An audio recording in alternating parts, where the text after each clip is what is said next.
Meu irmão e minha irmã, hoje dia 5 de outubro, quinta-feira da 26ª semana do Tempo Comum. Vamos escutar o que nos diz para nós hoje a palavra de Deus do Evangelho segundo Lucas. Naquele tempo, o Senhor escolheu outros 72 discípulos e os enviou 2 a 2 na sua frente, a toda a cidade e lugar aonde ele próprio devia ir. E dizia-lhes: a messe é grande, mas os trabalhadores são poucos. Por isso pedi ao dono da messe que mande trabalhadores para a colheita. Eis que vos envio como cordeiros para o meio de lobos. Não leveis bolsa, nem sacola, nem sandálias, e não cumprimenteis ninguém pelo caminho. Em qualquer casa em que entrardes, dizei primeiro: a paz esteja nesta casa. Se ali morar um amigo da paz, a vossa paz repousará sobre ele. Senão, ela voltará para vós. Permanecei naquela mesma casa, comei e bebei do que tiverem, porque o trabalhador merece o seu salário. Não passeis de casa em casa. Quando entrardes numa cidade e fordes bem recebidos, comei do que vos servirem, curai os doentes que nela houver, e dizei ao povo: o reino de Deus está próximo de vós. Mas, quando entrardes numa cidade e não fordes bem recebidos, saindo pelas ruas, dizei: até a poeira de vossa cidade que se apegou aos nossos pés, sacudimos contra vós. No entanto, sabei que o reino de Deus está próximo. Eu vos digo, naquele dia, Sodoma será tratada com menos rigor do que essa cidade. Palavra da salvação, glória a vós, Senhor. Nós estamos acompanhando nos últimos dias, nestes trechos do Evangelho de Lucas, a viagem de Jesus para Jerusalém. E mesmo estando caminhando para Jerusalém, caminhando para a sua morte, nós sabemos, caminhando para obedecer à vontade de Deus, Jesus se preocupa ainda com o anúncio do Evangelho. De fato, envia outros tantos discípulos, porque sabe, e disse com suas palavras, disse claramente, que a messe é muita, mas ainda são muito poucos os trabalhadores. Por isso envia esses outros 72. 72 é o número das cidades, dos povoados conhecidos na época do livro da Gênesis, que se entendiam que eram todos os povos da terra. Por isso era um número simbólico, que significava isso, a totalidade.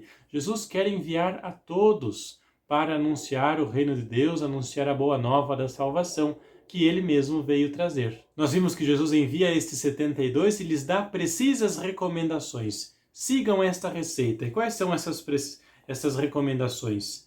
Mansidão, pobreza, espírito de paz, não ter exigências, preocupar-se com os necessitados, anunciar o reino e repetir o anúncio. Repetir outra vez, ir para outra cidade.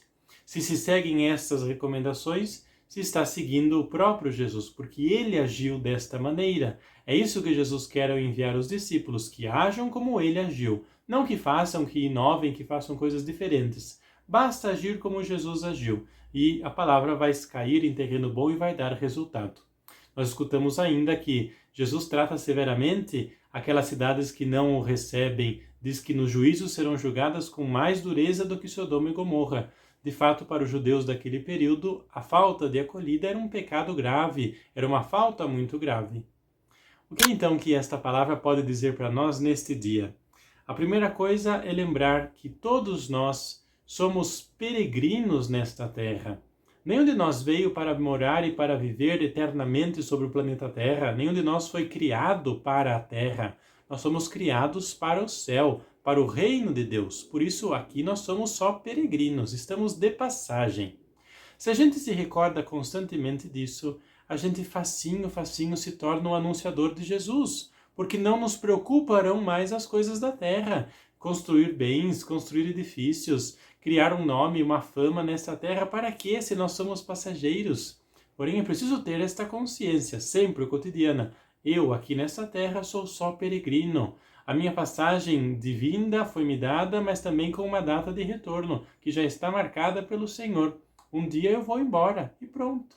A vida aqui na terra passa. Se eu me lembro disso, eu não perco tempo com as coisas da terra. Eu vivo para o Senhor, eu vivo para anunciar o seu Evangelho. Por isso que essa preocupação também nos deve lembrar que a vida nossa, a vida do peregrino, do anunciador de Jesus, deve ser uma vida sem preocupações desnecessárias com o futuro. Preocupar, esquentação de cabeça, porque isso, porque aquilo, daqui um tempo, daqui uma semana, daqui um mês. Por quê? Se o futuro está nas mãos de Deus, se eu hoje preparo o meu futuro, não tenho do que me preocupar, do que ter medo. Por isso, no meu hoje, que é o único dia que eu tenho, só tenho hoje nas minhas mãos. Por isso, no hoje, eu preparo o meu futuro.